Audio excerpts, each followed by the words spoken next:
Oke, kembali lagi kita dalam diskusi titik temu. Diskusi titik temu adalah diskusi mingguan RKN yang mengangkat topik-topik atau isu-isu yang aktual dalam sepekan.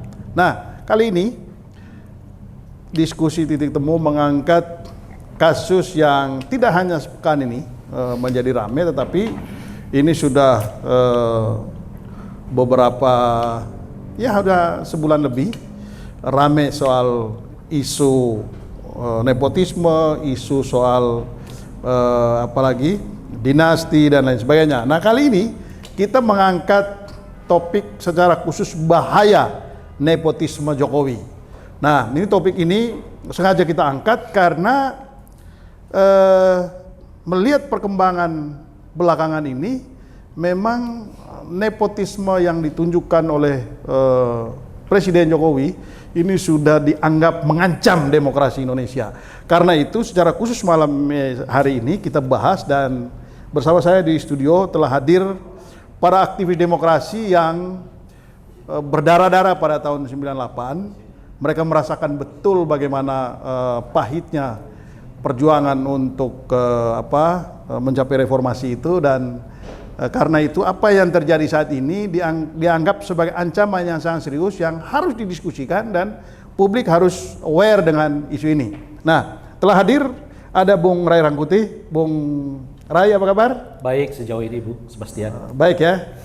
Belum ada panggilan, belum ada tekanan? Ya, mudah-mudahan tidak. Belum ya? Saya kawan-kawan sih saya dengar udah mulai banyak yang ditelepon-telepon ya. Oh gitu ya? Yang dibully macam-macam. Tapi sejauh ini Bung Ray masih aman? Sejauh ini belum. Puji Tuhan, syukur alhamdulillah. Ya. Lalu kemudian ada ada aktivis KIP yang mengawal mati-matian mengawal. Oh ini dulu ya. Ya, semua KIP ini ya yang mengawal pemilu sejak dari zaman Orde Baru sampai sekarang. Masih ngawal ini pemilu juga, Bro Jojo? Ya, masih tetap konsisten. Masih tetap konsisten ya? Masih tetap konsisten. Gitu, meskipun di sebelah sana sudah banyak yang tidak konsisten. Ya, kira-kira begitulah ya. Oh gitu ya? Iya, jadi kalau ditanya kabar apakah baik-baik saja, ya agak melo sebenarnya. Agak melo ya? Agak melo ya? Ya. Tapi sama juga, belum ditelepon atau? Banyak yang telepon tapi teman-teman aja. Oh, teman-teman aja, ya. masih sebatas teman ya? Belum aparat. Ya. belum. Oke. Ya, Bung Jojo ini dari KIP ya, yang dulu juga aktif mati-matian sebelum 98 sampai reformasi. Lalu kemudian ada Bung Samuel. Sam, apa kabar Bung Sam? Baik. Bung Sam. Ya, Bung Sam ini juga sangat getol. Dan Bung Sam ini di luar atau di dalam dia tetap kenceng ya. Tapi masih aman ya, Bro ya? Aman ya? Justru bahaya di rumah saya, Pak. Oh, bahaya di rumah ya? Jadi anak saya itu kan generasi Z. Kalau kita nggak konsisten dan kita itu munafik, langsung dia sikat. Oh gitu ya? Iya, dan dia nggak mau ikut perintah kita. Kalau dinilai bapaknya hipokrit atau inkonsisten dengan perintah-perintah sebelumnya. Ya, jadi lebih takut anak saya dibanding yang tadi yang manggil-manggil di luar itu. Oh gitu ya? Iya. Punya ada kontrol di dalamnya. Iya, ada kontrol di dalam itu. Jadi harus konsisten ya? Iya, harus konsisten dan nggak boleh hipokrit, Pak. Oke. Jadi semuanya direkam tentang dirimu dong. Iya, betul. Ya. Itu direkam ya. Bapak bikin apa, ngomong apa, direkam. Betul. Jadi apa yang Bapak ngomong hari ini harus konsisten nih. Ya. Usia berapa? Kelas 3 SD, Pak. 3 SMP. Oh, kelas 3 SMP. Ya, itu lagi semangat ingin tahunya itu tinggi sekali. Iya, jadi nggak benar kalau ada generasi Z itu yang mudah sekali dibohongi dengan penampilan hanya sekedar sesama generasinya. Enggak. Yang mereka tuntut adalah isu-isu yang memang bagi mereka itu yang kita sendiri mengkritik mereka generasi yang overthinking. Tapi overthinkingnya bagus. Isu lingkungan, isu korupsi, isu nepotisme. Oh gitu. Udah nyampe juga isu nepotisme nih ke Gen Z. Kalau misalnya, coba aja tanya Gen Z itu, mau nggak mereka kita kasih rekomendasi untuk sesuatu acara? Nggak mau mereka. Iya ya. Nggak mau. Tapi Gen Z itu mau nggak di drive orang tuanya? Lu harus jadi kayak begini? Nggak mau. Nggak mau ya? Nggak mau. Anak saya arahkan untuk kuliah di Eropa misalnya. Dia bilang, why? Kenapa harus ke Eropa? Oh gitu ya. Tapi kalau sekarang nurut banget sama bapaknya itu bukan Gen Z dong berarti ya? Itu fisiknya genset, dalamnya baby boomer, Pak. Oh gitu Iya, ya? baby boomer. Jadi casingnya Gen Z, isi kepalanya baby boomer. Sama dengan Pak Mas Saifullah Fatah katakan kan, ada yang mengusung isu muda, tapi kelakuannya tua. Ya ini. Ada yang tua kelakuannya muda gitu. Ada juga. Ada juga ya? Jadi gemoy. Oke, kita kembali ke topik, Bung Rey. Siap. Ini apa namanya, bahaya nepotisme Jokowi. Menurut Bung Rey memang ini sudah berbahaya kah? Ini kan boleh disebut nepotisme yang naik kelas gitu. Oh, Ya. Karena sebelumnya kita mengenal nepotisme ini alias dinasti ini kan banyak di daerah-daerah. Setelah pilkada 2005 yang lalu kan. 2000 yang lalu marak sekali dinasti politik yang kemudian kita teriakin bersama kan saat itu, lalu keluarlah karena diteriakin bersama dan kita tapi suara Bung Rey halus sekali, apa karena sekarang sudah mulai ada tekanan kok jadi halus? tenang, harus begini kan, jangan begini langsung begini itu kan, orang tuh menaik bukan menurun Oh, gitu ya? gitu loh. Ini gaspol kayaknya kita. Iya, biasanya langsung gaspol gitu ya. Ya. Jadi saya kembali tadi ya, jadi kan setelah kita mengenalkan pilkada 2005 yang lalu, praktek dinasti politik itu mulai muncul tuh di daerah-daerah dalam bentuk pilkada itu kan. Ya. Sampai kemudian ada di sekitar 60 daerah ya dalam catatan saya itu, lalu kemudian semua orang resah. Kenapa kok tiba-tiba pilkada yang diharapkan menjadi mekanisme rekrutmen kepala daerah yang demokratik itu malah sekarang dikuasai oleh keluarga-keluarga gitu. Jadi makan muncullah satu istilahnya raja-raja kecil kan. Raja kecil ini menggambarkan dua hal. Hal pertama karena penguasaan terhadap daerah itu dia seperti raja, yang saat yang bersamaan dia memang mewariskan kekuasaan itu kepada keluarganya gitu. Oh gitu ya. Jadi dulu kalau bupati misalnya suami udah pernah jadi bupati, begitu 2 periode istrinya ya kan? Atau anaknya gitu atau anaknya atau gitu. saudaranya yang lain gitu ya. Pokoknya lingkungan itulah. Nah, karena itu kita resah semua, lalu kita protes ya, lalu dimuatlah undang-undang yang menolak anti nepotisme ini, anti dinasti ini. Seingat saya di Undang-Undang Nomor 8 2015 yang lalu. Nah, sejak itu diharamkan tuh apa yang disebut dengan dinasti politik. Nah, cuman kan pasal ini dibatalkan oleh Mahkamah Konstitusi. Nah, setelah dibatalkan oleh Mahkamah Konstitusi, ya tentu melebar, membanyak. Sekarang ini dalam, setahu saya kalau nggak 2020 atau 2001 yang lalu, datanya itu sudah di 117 daerah di seluruh Indonesia yang merupakan dinasti politik ya di tingkat eksekutif ya. Itu artinya Bung Sam sama dengan 21% total daerah kita. Lebih lah. Ya kira-kira begitu, mungkin karena itu 21 masih ukuran daerah di tahun itu maksudnya gitu. Dan Kalau di level provinsi saya, udah 50% lebih. itu sudah semua dengan provinsi. Oh, oke. Bayangan saya akan bertambah mungkin sampai 25% di pilkada 2024 yang akan datang kan. Jadi artinya apa? Artinya 1/4 dari daerah kita punya potensi dikuasai oleh dinasti pada pilkada 2024 yang akan datang. Nah, alih-alih ini kita bisa selesaikan, malah yang terjadi adalah menaikkan dinasti itu ke level nasional yang dimulai oleh Pak Jokowi kan. Dengan bukan mendorong sih, merestui anaknya untuk maju sebagai calon wakil presiden untuk salah satu calon presiden yang lain. Nah, apa bahayanya kalau Anda tanyakan tadi, yang di daerah ini aja kita udah kewalahan kok menyelesaikannya, apalagi kalau ia naik ke tingkat nasional. Itu pasti ini akan jadi role model bagi orang yang mau melakukan politik dinasti. Mereka akan mengatakan Pak Jokowi melakukannya ya, macam-macam dan seterusnya itu, sehingga nanti di pilkada dan bahkan seterusnya kita akan kehilangan satu hal yang paling prinsip, bagaimana kekuasaan itu didistribusikan kepada banyak orang gitu. Nah, apa efeknya? Efeknya yang paling dekat itu yang kita lihat adalah kemajuan yang tidak bisa didorong sedemikian rupa. Di 117 daerah itu misalnya, kita nggak menemukan daerah-daerah yang boleh disebut jauh lebih bagus, jauh lebih maju, ya, dibandingkan daerah-daerah yang belum dikuasai oleh dinasti politik itu. Gitu.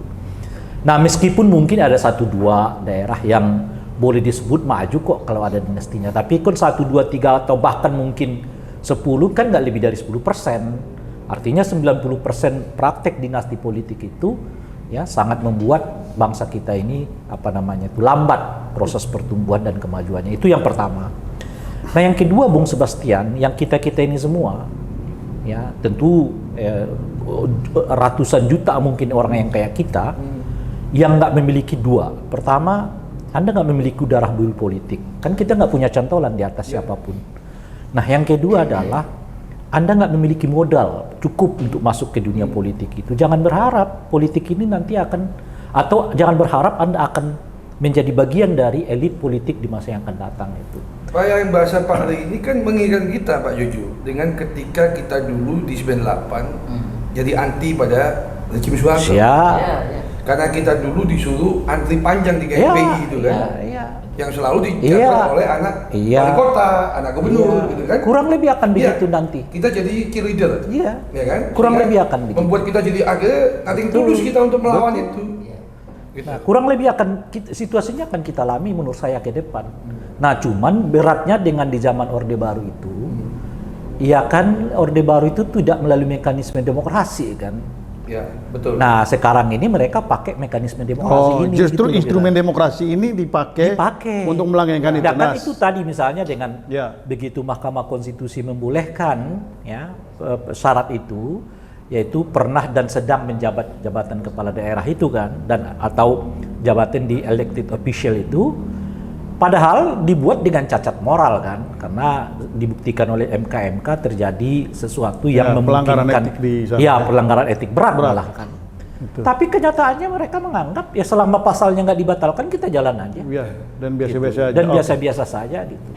Nah itu menurut saya dua itu. Nah yang ketiga tantangannya Bung Sebastian, praktek korupsi akan merajalela. Jadi dalam 117 daerah yang saya sebutkan itu tadi, lagi-lagi dalam catatan saya itu sekitar 16 daerah itu keluarga dinasti ini ditangkap oleh KPK. Gitu. Jadi ada korelasi itu ya? Oh jelas banget. Saya pikir itulah sebabnya kenapa kita 98 itu mengatakan 3 kalimat yang sebenarnya nggak bisa dipisahkan meskipun bentuknya beda-beda gitu. Itu selalu digandengkan kan? Gandengkan tuh. Kolusi, korupsi, nepotisme. Karena tiganya itu sirkulatif gitu loh. Kalau Anda korupsi, satu kesatuan. Itu biasanya berdasarkan karena kolusi dan nepotisme. Kalau Anda nepotisme, ujung-ujungnya pasti. Jadi kalau dulu Pak Sebastian, KKN itu anggaplah seperti serigala, dia tidak menipu malah benar-benar serigala yang bisa memangsa kita. Karena dilindungi oleh rezim otoriter militeristik. Dalam bahasa bukunya begitu kan, otoriter militeristik. Hari ini serigala itu berbulu domba. Bulunya demokrasi itu yang membungkus mereka. Seakan-akan mereka benar. Hukum dibuat seperti membenarkan mereka. Jadi kelihatannya baik-baik saja. Baik-baik aja. Padahal di dalamnya. Wih, serigala isinya semua. Iya. Begitu ya. Nah, saya ke Bung Jojo. Bung Jojo, tadi Bung Rey menggarisbawahi ini udah naik kelas nih nepotismenya. Nah tadi diuraikan juga bahayanya. Nah menurut Bung Jojo apa sih ancaman sehingga dianggap berbahaya nepotisme Jokowi ini? Ya di diskusi sebelumnya saya sama Pak Rey juga, saya bilang situasi sekarang itu adalah situasi Orde Baru 4.0. Jadi Orde Baru tapi di zaman yang 4.0, di zaman yang sangat milenial gitu, seperti sekarang. Nah, saya melihat begini situasi sekarang ya. Jadi politik dinasti atau nepotisme itu kemudian digeser kepada isu soal bagaimana memberi kesempatan politik kepada anak muda. Digeser isunya ke situ.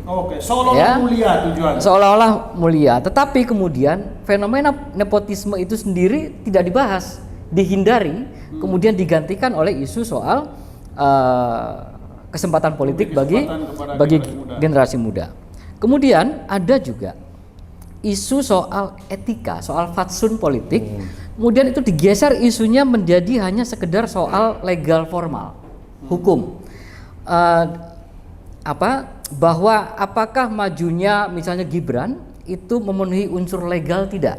Ya, jadi isunya soal legalitas formal saja, tetapi kemudian kita menghindar dari isu-isu soal fatsun politik, isu soal etika politik gitu. Jadi etika politik digeser kepada isu soal legal formal hukum ya. Diabaikan etika politik. Diabaikan gitu. Jadi ada begini, kalau kita baca di medsos-medsos misalnya ya, bahwa ya ini kan penyebabnya karena Jokowi diperlakukan oleh PDI Perjuangan misalnya yang membuat Jokowi tersinggung gitu. Ya buat saya ini isu receh gitu ya. Tetapi itu yang beredar di publik. Tetapi bagi saya begini, kalau misalnya Jokowi tersinggung dengan perlakuan partainya kepada dia, repotnya begini. Tersinggung itu kan konotasinya personal. Iya, sangat personal. Nah, ini persoalan pribadi kemudian dipertaruhkan persoalan masa depan bangsa gitu loh. Enggak, jangan lari ke situ Pak Juju. Kalau menurut saya isu itu ditanggapi dengan lebih tersinggung mana Pak Jokowi dikata-katai Mbak Mega lah katakanlah. Iya. Dengan dikata-katai Prabowo dalam kompetisinya. Atau dikata-katai Fahri Hamzah. Ya, dikata-kata yang betul. lain. Yang sekarang justru Pak Jokowi di situ. Ya, lebih sadis Itu malah. isu nggak kredibel lah. Iya, Karena harusnya Pak Jokowi lebih tersinggung di kelompok satunya. betul. Faktanya dia bisa terima kok. Faktanya bisa terima. Bisa terima. Jadi isu ketersinggungan menurut saya enggak. Iya. Nah, maksud saya begini, kalau tersinggung itu kan personal. Iya. Jadi kalau persoalan personal tetapi yang dipertaruhkan nasib bangsa gitu loh. Iya. Itu menjadi sesuatu yang menurut saya tidak sepantasnya untuk dilakukan ya. Kalau ada persoalan personal ya urusan selesaikan secara personal lah. Jangan kemudian mempertaruhkan nasib bangsa ke depan hanya karena persoalan tersinggung personal gitu. Gitu ya. Terus satu lagi menurut saya begini. Kita ini situasi sekarang itu hampir mirip-mirip dengan situasi ketika kita 98 dulu. Mengapa saya katakan Orde Baru 4.0? Jadi argumentasinya begini. Di zaman Orde Baru, pemilu itu selalu menggunakan semua instrumen kekuasaan untuk menjustifikasi dan untuk menjadi mesin pemenangan Orde Baru ya, menggunakan birokrasi, menggunakan TNI, Polri ya, kemudian menggunakan instrumen alat kekuasaan yang lain, dan itu sekarang sedang terjadi di depan mata kita gitu ya, bahkan dengan sangat telanjang gitu ya. Nah, karena itu maka situasi seperti ini tentu saja. Jadi aparat itu ketika melakukan tindakan tadi dengan telanjang Pak Yuyu? Ya kira-kira begitu ya. Jadi fenomena yang kita lihat ya porno banget lah gitu ya. Pakai Artinya seragam gitu ya. iya, semua dipertontonkan dengan jelas dan repotnya para orang-orang yang relatif well educated, orang-orang yang intelektual itu juga melakukan pembenaran ya dengan berbagai argumentasi. Misalnya begini. Oke, tapi kita tahan dulu. Setelah yang satu ini, Oke. ya. Iya. Oke, karena kita beri kesempatan dulu kepada mereka yang ingin beriklan. Oke, kita lanjutkan setelah yang satu ini.